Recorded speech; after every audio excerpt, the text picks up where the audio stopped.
When Daniel and I first met, his charm was impossible to ignore. He wasn't just handsome, he was attentive in a way that made every other man I had known seem distant and careless. On our second date, he took my hand across the table and said, "I don't play games. If I'm with you, I'm with you. Loyalty is everything to me." Those words struck something deep inside me, because loyalty had always been what I valued most. I had been betrayed before, and I swore I would never let myself fall for someone unless I believed in their devotion. And Daniel? He promised it with such conviction that I let myself believe. Our relationship blossomed quickly. Within months, he was staying over at my apartment most nights. He learned how I liked my coffee black, 2 sugars, and always had it waiting for me when I stumbled out of bed half asleep. He left little notes in my purse, tiny affirmations that said things like "I'm yours, always and forever, love." I clung to those notes on long, stressful days, reminding myself that I had finally found a man who understood loyalty the way I did. But love, I would learn, can sometimes hide shadows you're not ready to see. It started with small things. Daniel was always careful about where he left his phone. When we were watching TV together, he'd put it face down on the coffee table. If a notification buzzed, he would slide it into his pocket without checking. Once, when I teased him about being secretive, he laughed it off and said, "Babe, I just don't want work drama interrupting our time." It sounded reasonable, and I pushed the thought away. Still, a seed of suspicion had been planted.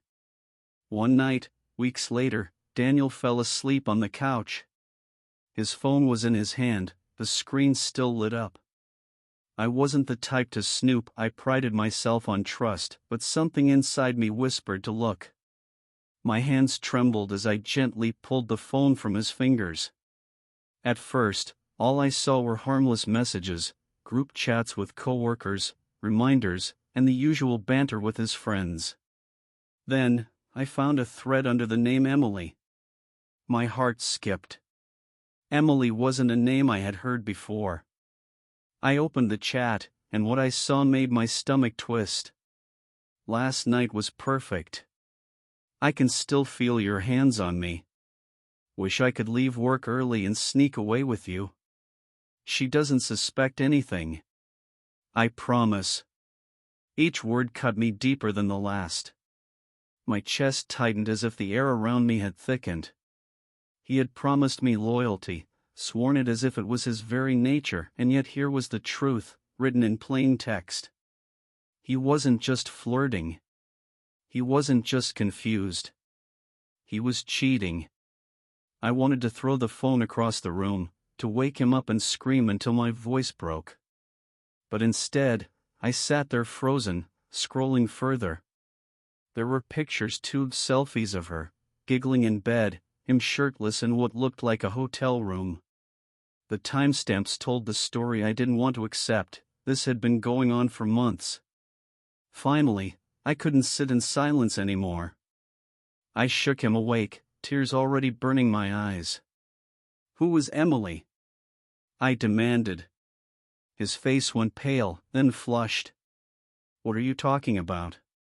"Don't play dumb, Daniel. I saw the messages. I saw everything." My voice cracked, but my fury was louder than my pain. "You promised me loyalty. You looked me in the eyes and swore it. Was it all just a lie?" He sat up, running his hands through his hair, searching for words. "It's not what you think," he muttered. "Not what I think. You're telling another woman she's perfect, that you wish you could sneak away with her. What else could it be?" Silence stretched between us. Finally, he whispered, "I didn't mean to hurt you." I laughed bitterly, shaking my head. "You didn't mean to hurt me? Daniel, every message was a knife. Every promise you made was poison. If loyalty meant nothing to you, why did you swear it did?" He had no answer. He just sat there, shoulders slumped, his phone still glowing with the evidence of his betrayal. That night, I made a choice. I packed the few things of his that were still at my apartment and placed them by the door. He watched me in silence, maybe hoping I'd change my mind. But I was done. You don't get to promise loyalty and then destroy it in secret, I said firmly. I deserve better. And you'll never have the chance to betray me again. The days that followed were heavy. Betrayal isn't just about losing someone, it's about losing the version of them you believed in. I cried into my pillow, replaying his words in my mind, wondering how easily he had lied. I kept thinking about the little notes he left, the ones I once held so close. Now they felt like cruel jokes, mocking the trust one had given. But with time, something inside me shifted. I realized his betrayal wasn't a reflection of my worth, it was a reflection of his weakness. Loyalty wasn't too much to ask, it was the bare minimum. And if he couldn't give it, then he was never truly mine to begin with. Months later, I ran into Daniel at a cafe. He looked thinner, tired, as if guilt had carved its way into his bones. He tried to smile, but I gave him nothing back.